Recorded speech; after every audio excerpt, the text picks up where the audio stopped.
আসসালামু আলাইকুম বন্ধুরা, আমি আশা করছি আপনি দৃশ্য আঁকার জন্য অন্তত এভাবে একটি দাগ দিতে পারবেন। কিরকম দেখুন, এভাবে করে উপর দিকে নিয়ে গিয়ে এরকম নিয়ে আসতে পারবেন। আবার একটু ফাঁকা রেখে দেখুন, এখান থেকে এটুকু ফাঁকা রেখে এভাবে করে উপরে যেতে পারবেন, আবার এভাবে করে নিয়ে আসতে পারবেন। তাহলে দুইটা পাহাড় হলো।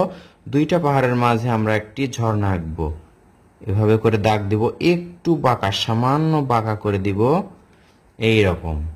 আবার কি করব, এখানে হালকা করে একটু ঢেউ ঢেউ করে দাগ দিব। আবার এখান থেকে দেখুন এভাবে করে ভাঁজ করে নিয়ে আসতে পারবো।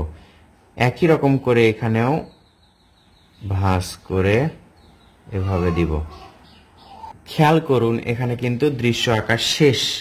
এত সহজ কৌশলে আপনাদেরকে শেখাচ্ছি যেন আপনারা বুঝতে পারেন, নিজে নিজে আঁকতে পারেন এবং অন্যকেও শেখাতে পারেন। এবার এখান থেকে হালকা করে একটা দাগ দিব, হালকা করে, কিন্তু গাঢ় না। যে কোনো এক পাশে একটি ঘর এবং একটি গাছ আঁকতে হবে।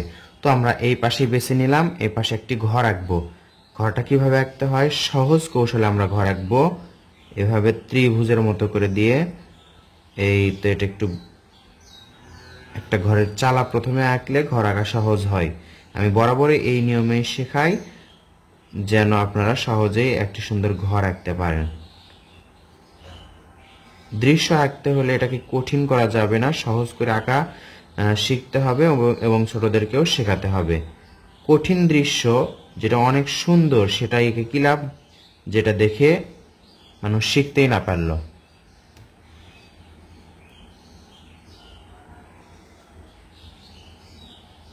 ঘরে দরজা জানালা আঁকতে হবে।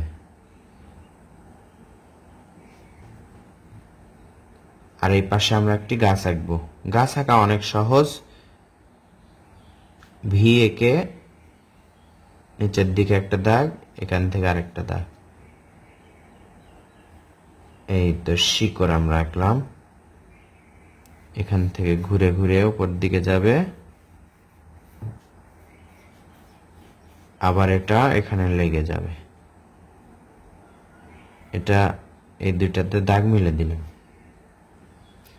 এই যে উপরে দেখতে পাচ্ছেন হালকা করে দাগ দিয়েছিলাম, এটা একটু ঢেউ ঢেউ করে দিব। এখানেও একটু ঢেউ ঢেউ করব।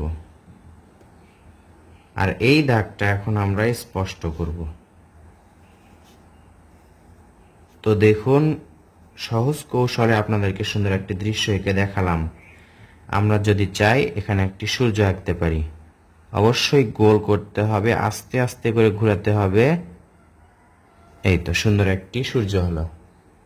নদীটা আর একটু সুন্দর করতে চাইলে এভাবে পাড়টা ডাবল করে দিতে হবে। এটা বাদ রাখলাম। আবার এখানে এটা ডাবল করলাম। এই ঝর্ণাটা যে পড়ছে, ঝর্ণার পানি পড়ছে, এজন্য আমরা এভাবে একটি দাগ দিব।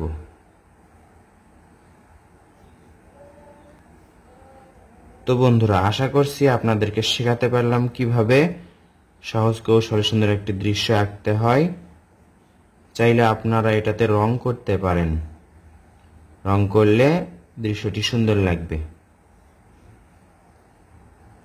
কেমন লাগলো অবশ্যই কমেন্ট করে জানাবেন। আসসালামু আলাইকুম।